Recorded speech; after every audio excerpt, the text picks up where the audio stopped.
ეხლა ეს აღარ არის მხოლოდ ჭორები, ეს უკვე ოფიციალური ინფორმაცია. გუშინაც კი ჩვენ ამ YouTube არხზე საუბრობდით იმაზე, რომ ისრაელის დაზვერვის მონაცემებით ირანი დონალდ ტრამპის მკვლელობის მცდელობას გეგმავს. და უკვე დღეს თავად შეერთებული შტატების პრეზიდენტმა პირველად საჯაროდ დაადასტურა, რომ ის ირანის ლიკვიდაციის სიის ნომერ 1 სამიზნეა. და გაამხილა, რომ ამ შემთხვევისთვის კონკრეტული ინსტრუქციები დაუტოვა თავის ადმინისტრაციას და სამხედროებს. თუ მას რამე მოუვა ირანს, ციტატა, პირდაპირ აქვს ბრძანებული დაბომბონ იმ დონეზე, რაც მას ჯერ არასდროს უნახავს. დონალდ ტრამპმა განაცხადა, რომ შეერთებული შტატების სამხედროებმა უკვე განსაზღვრეს უგან სამიზნეები და მზადაბთ იარაღი ესეთ შემთხვევაში.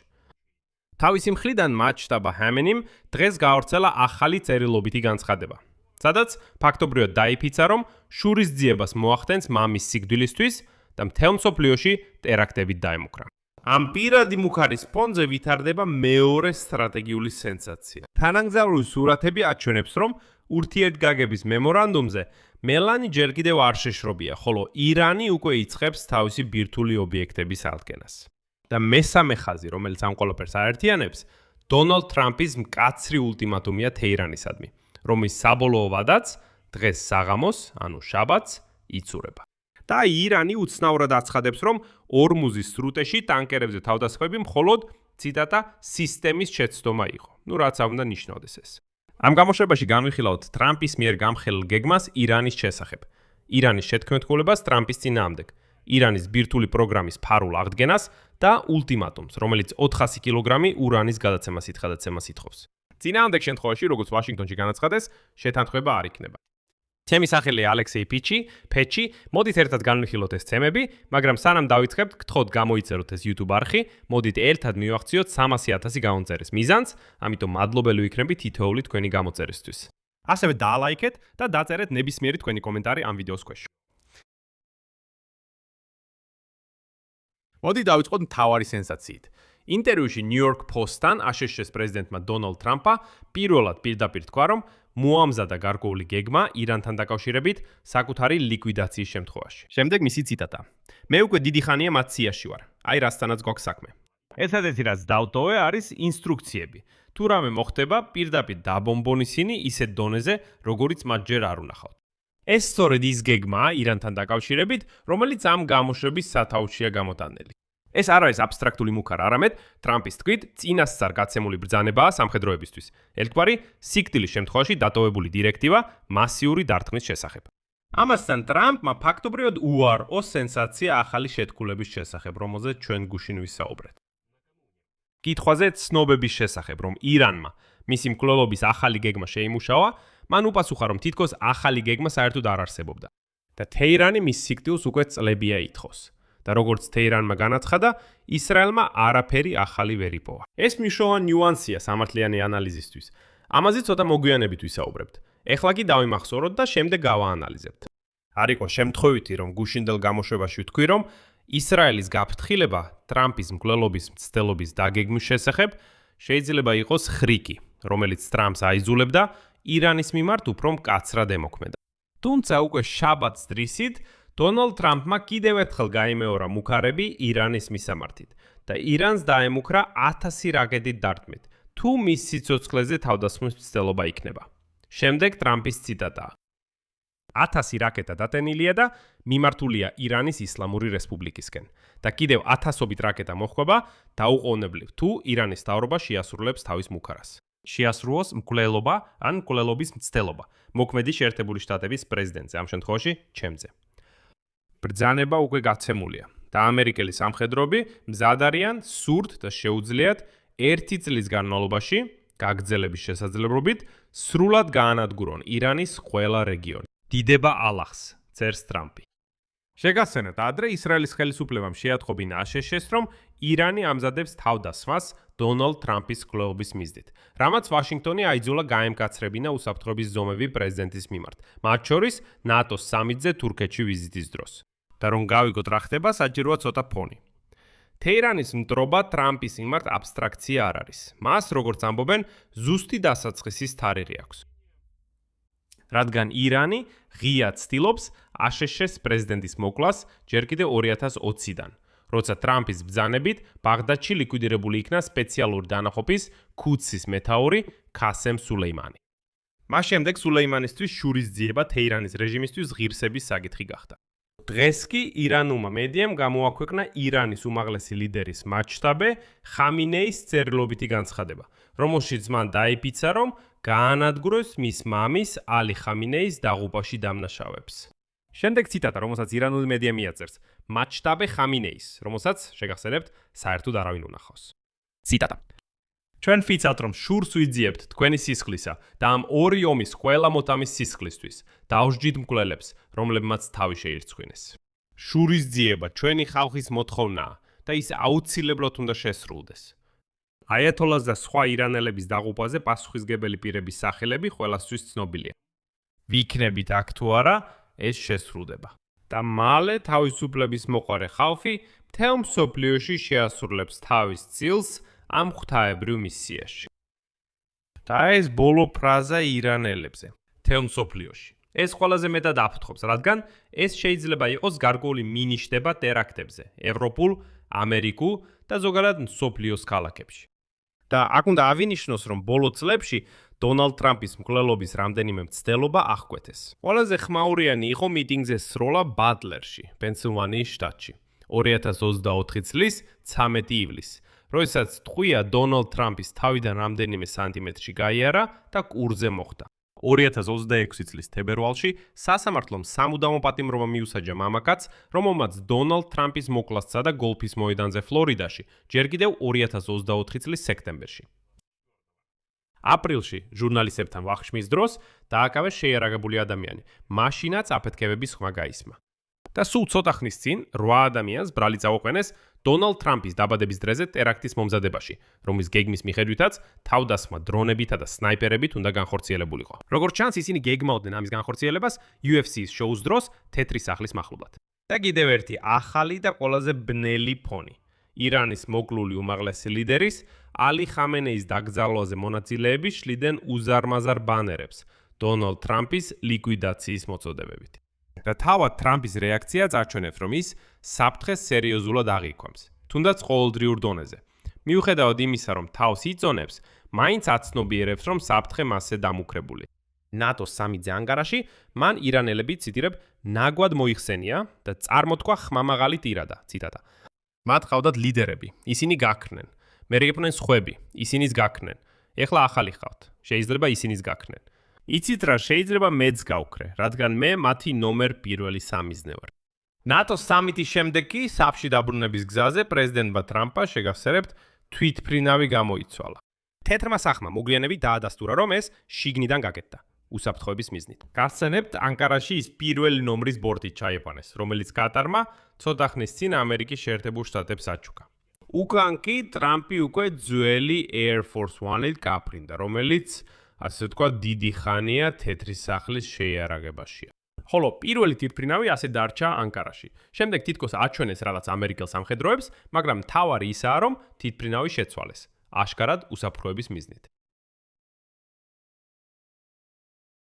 ეხლა უნდა აღვნიშნო ერთი მნიშვნელოვანი დეტალი, რომლის გარეშე ანალიზი არ იქნებოდა ობიექტური. ტრამპის მკვლელობის მცდელობის შეთქმულების გარშემო თითქოს მეორე ფენაც არსებობს. თავად ტრამპმა შეგახსენებ განაცხადა, რომ ისრაელელებმა თითქოს არაფერი ახალი არ აღმოაჩინეს, თუმცა სწორედ მათ გაავრცელეს ინფორმაცია ამ ახალ შეთქმულებაზე. ხოლო წინადრეს რამდენიმე ამერიკელმა ოფიციალურმა პირმა არ გამორიცხა, რომ ისრაელის მიერ გავრცელებული ინფორმაცია ახალი კონკრეტული გეგმის შესახებ შეიძლება გავლენის მოხდენის ინსტრუმენტი ყოფილიყო. ანუ მცდელობა ტრამპისთვის უფრო მკაცრი პოზიციის მიღებისკენ უბიძგებინათ. იმ დროს, როდესაც ის ფიქრობდა გაეზარდა თუ არა დართმები ირანზე, ასევე აშშ-ში მათი ოფიციალური პირების თქმით, ეს მონაცემები დამოუკიდებლად არ დაადასტურა. აქედან გამომდინარე, დასკვნა ასეთია. ტრამპისთვის არსებული საფრთხის რეალობა უდაოა. ამას უკვე 6 წლიანი ისტორია ადასტურებს სულეიმანის ლიკვიდაციის შემდეგ. ხოლო ახალი გეგმის კონკრეტიკა კი სადაზვერო თამაშების საგანი. და ის, რომ ტრამპმა სამხედრო ადმინისტრაციებს თავის ინსტრუქციების სწორედ ახლა გაუმხილა, კიდევ უფრო ძლიერი ზეწოლის სიგნალია თეირანისთვის. სწორედ მოლაპარაკებების შუაგულში. ასე რომ პირადი მუქარა დიდი პოლიტიკური ვაჭრობის ნაწილად იქცა. და სანამ მთელი ეს დრამა ტრამპის მკვლელობის მცდელობის გარშემო ვითარდებოდა, გაჩნდა ახალი ამბავი, რომელიც ბირთვული შეთანხმების გულში ურთავს. სატელიტური სურათები, რომლებიც ადრე აშშ-ის მთავრობის მოთხოვნით მიუწვდომელი იყო, ჟურნალისტების ხელში აღმოჩნდა და აჩვენა, რომ თეირანმა ბირთვული ობიექტების მუშაობის აღდგენა დაიწყო უკვე მას შემდეგ, რაც ხელი მოეწერა ზავს, ანუ, როგორც იცით, ურთიერთგაგების მემორანდუმს 17 ივნისს. ივნისისა და ივლისის ახალი სატელიტური სურათების ანალიზი, რომელიც ჩაატარა CNN-მა მეცნიერებისა და საერთაშორისო უსაფრთხოების ინსტიტუტთან ერთად. აჩვენებს, რომ ირანი იღებს ზომებს იმ ობიექტების შეკეთებისა და რეკონსტრუქციისთვის, სადაც შესაძლოა გამდიდრებული ურანი ინახებოდა. თავდაპირველად დარტყმებისგან დარჩენილ ხვრელებზე დროებითი თავშესაფრები ააშენეს, ხოლო რამდენიმე კვირის შემდეგ, როცა მემორანდუმი ჯერ კიდევ მოქმედებდა, ობიექტებზე ბეტონის შემრევები გამოჩნდა. ეს თავშესაფრები კი მოხსნეს და უბრალოდ ბადით ჩაანაცვლეს. ექსპერტები ამბობენ, რომ სათვირთოები და ბეტონი მიუთითებს იმაზე, რომ ირანელები აპირებენ ამერიკული და ისრაელის დარტყმებისგან დარჩენილი ხვრელების დახურვას და საბოლოოდ ბირთვულ ობიექტებზე ცდომის აღდგენას.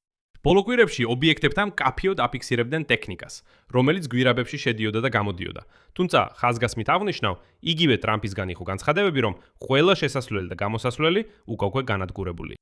საუბარია კონკრეტულ წერტილებზე. ეს არის ობიექტი თეირანის მახლობლად პარჩინის დასახლებაში, რომელსაც ამერიკული კამპანიის დროს ირანში გასული წლის ივნისში რამდენჯერმე დაართვეს. და ობიექტი, რომელიც ცნობილია როგორც მთა ფიქსაქსი. ეს აჩენს მთავარ კითხვას. ხომ არ დაარღვია ირანმა თავად ურთიერთგაგების მემორანდუმი, რომელიც ივნისის ბოლოს იყო ხელმოწერილი. და კიდევ შეგასცენებთ, რომ გუშინ პირდაპირ ტრამპმა განაცხადა, რომ გამდიდრებული ურანი დამარხულია. ამიტომ შეიძლება ჩაითვალოს, რომ ირანის დენუკლეარიზაციის მიზანი თითქოს მიღწეულია. და საბოლოოდ გაჟღერდა ახალი ულტიმატუმი, რომლის ვადაც დღეს საღამოს შაბათს 11 ივლისს იწურება. ვაშინგტონმა ოფიციალურად პირდაპირ არხებით და შუამავლობის მეშვეობით თეირანისგან მოითხოვა შაბათის 11 ივლისის ბოლომდე საჯაროდ აღიაროს, რომ ჰორმუზის სრუტე ყველასთვის ღია და დაჰპირდეს, რომ დაუყოვნებლივ შეცხორდებული შეწყვეტს კომერციულ გემებზე თავდასხმებს. მიზეზი ჰორმუზის სრუტეში საზღვაო შეტაკებებია, რომელსაც აშშ მემორანდუმის დარღვევად მიიჩნევს. ამერიკელი ჩინოვნიკის ფორმულირება უკიდურესად მკაცრია. თუ თეირანი გარანტიებს არ მისცემს, ეს მათთვის საუკეთესო დღე არ იქნება. ეს მისი ციტატა. მაგრამ ყველაზე ფეთქებადი მოთხოვნა, რა თქმა უნდა, ბირთვულია. Reuters-ის ინფორმაციით, ამერიკის შეერთებული შტატები ამტკიცებს, რომ მშვიდობის შეთანხმება შეუძლებელია, თუ ამერიკულ მხარეს არ გადაეცემა 400 კილოგრამზე მეტი მაღალგამდიდრებული ურანი. და უარის შემთხვევაში ვაშინგტონი განიხილავს როგორც სამხედრო, ასევე ეკონომიკური ზეწოლის ზომებს. და ახლა ტრამპის გარემოცვაში მიანიშნებენ, რომ უახლოეს დღეებში, თუ ირანი ამ მოთხოვნაზე არ უპასუხებს, ომი განახლდება. ეხლა გასაგებია, რატო არის სატელიტური სურათები და ბირთვული პროგრამის აღდგენა ირანში ასეთი მნიშვნელოვანი. ირანი არ ემონტებს ურანის საცავს ზუსტად იმ დროს, როცა აშშ ამ ურანის გადაცემას ითხოვს. ამასობაში ირანის რეჟიმმა უკვე მოიფიქრა თავის მართლება. როგორ ფიქრობთ, როგორ ახსნა დღეს თეირანმა არმუზის სრუტეში გემებზე თავდასხმები? თითქმის ანეკდოტივით ჟღერს. ირანმა ამერიკის ხელისუფლებას განუცხადა, რომ არმუზის სრუტეში თავდასხმები, ციტატა, სისტემის ხარვეზის შედეგი იყო.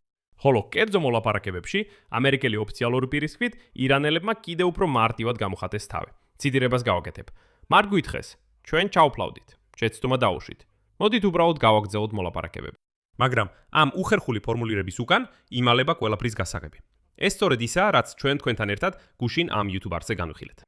გახლეჩა ირანის რეჟიმის შიგნით. თანაც ეს სულ უფრო და უფრო მკაფიოდ ლინდება. აშშ-ის დაზვერვა აღნიშნავს, რომ თეირანში ერთიანობა არ არსებობს. მომლაპარაკებელთა ნაწილი დიპლომატიის გაგრძელებას ისურვებს. ხისტი ჯგუფები, რადიკალური ჯგუფები აქტიურად ეწინააღმდეგებიან ამ მშვიდობიან შეთანხმებას და გავლენისთვის იბრძვიან. თაი ვერსიით, რომელიც ირანელებმა ვაშინგტონს მიაწოდეს, კომერციულ გემებზე არმუზის სრუტეში ცეცხლის სწორედ რადიკალურმა ძალებმა გახსნეს, რომლებიც ცდილობდნენ ამერიკელებთან ნებისმიერი მოლაპარაკების ჩაშლას და გავლენის დაბრუნებას. ეს ყველაფერს ერთდროულად ხსნის და დარტყმებს ზავის მიუხედავად და ბირთვული ობიექტების ფარულ შეკეთებას. და შესაძლოა სწორედ ამ საუბრებს ტრამპზე თავდასხმის მცდელობის შესახებაც კი. არის როგორც ამბობენ ირანი, რომელიც გარიგების დადებას ცდილობს და შემდეგ ნორმალურად ცხოვრებას აპირებს. და არის ირანი, რომელიც ამ გარიგების ჩაშლას ნებისმიერ ფასად ცდილობს. დღეს მასკატში ირანის საგარეო საქმეთა მინისტრი აბას არაქჩი, რომელსაც ფათაშოლის წინადრეს თეირანში ბრბოქვებს ესროდა, მოლაპარაკებებს მართავს ომანის საგარეო საქმეთა მინისტრთან, რომლებიც არმუზის სრუტეში კრიზისს ეხება. და სწორედ ამ სამიტის შემდეგ ვაშინგტონი ოფიციალურ დეკლარაციას ელოდება. ხოლო შემდეგ საუდის არაბეთის მედიის ინფორმაციით, უკვე 12 ივლისს ტექნიკური ჯგუფები აშშ-სა და ირანის წარმომადგენლები პაკისტანში უნდა შეხვდნენ ერთმანეთს. ამ მთელი ისტორიის დასკვნა ასეთია. ეხლა ყველა ძალიან ხმაურიან დიპლომატიურ თამაშს თამაშობს. და დონალდ ტრამპმა გაამჟღავნა თავისი გეგმა ირანთან დაკავშირებით. კერძოდ მან თქვა, რომ თუ მასზე თავდასხმის ცელობა იქნება, ის უბრძანებს ირანის დაბომბას იმ დონეზე, რაც მათ არასდროს უნახავთ. და აი დონალდ ტრამპმა პირველად საჯაროდ ავიარა, რომ თითქოს ნომერ პირველი სამიზნე. თანამგზავრებმა ირანი დააფიქსირეს ბირთვული ობიექტების ფარულად აღდგენაზე პირდაპირ ზავის დროს. ხოლო აშშ-მ წამოაყენა ულტიმატუმი, რომლის ვადაც დღეს იწურება და მოითხოვა 400 კილოგრამი ურანის გადაცემა, რის გარეშეც შეთანხმება აშედგება. ზავი, რომელსაც დონალდ ტრამპი ერთი თვის წინ თავის ისტორიულ გამარჯვებად აცხადებდა, ფაქტობრივად თმის წვერზე კიდია. და თუ ასე ფიგურალურად ვიტყვით, ამ თმის წვერს ის ირანელები უჭირავთ, რომელთაც მისი უბრალოდ გადაჭრა სურთ. და ყველანაირად ცდილობენ ამ თმის წვერის გადაჭრას. მაგრამ ჯერჯერობით, როგორც ჩანს, მაკრატელი საკმარისად ბასრი არ არის. ამას რადიკალებზე ვამბობ, რომლებიც ამჟამად უბრალოდ ისვრიან გემებზე ჰორმუზის სრუტეში. და ბოლოს, მინდა ბოლოს გითხრათ, რატო უნდა გამოიწეროთ ეს YouTube არხი. ყველა ეს თემა, რომელიც ამ გამოშვებაში ერთად განვიხილეთ, ჩვენ ამ YouTube არხზე უკვე გუშინ განვიხილეთ, გადაამოწმეთ. ხოლო ბევრი მედია ამ თემას მხოლოდ დღეს შეეხო. არ გჯერათ. მაშინ ნახეთ გუშინდელი გამოშვებები ამ YouTube არხზე ახლო აღმოსავლეთის თემაზე და შეადარეთ იმას, რასაც დღეს ბევრი მედია წერს. აქ წერტილებს დავესვამ. თქვენი აზრი, თქვენი დასკვნები დაწერეთ კომენტარებში ამ გამოშვების ქვეშ. გამოიწერეთ არხი, დააჭირეთ ზარისხი ლайკს და არ დაგავიწყდეთ ლაიკის დაჭერა. თუ გსურთ ამ YouTube არხის მუშაობის ხარდაჭერა, შეგიძლიათ ნებისმიერი დონატი დაეხმაროთ ვიდეოს აღწერაში მოცემული ბმულებისა და რეგვიზიტების საშუალებით. ამით დავასრულებ. მოუფრთხილდით თავს, ყველას მშვიდობა.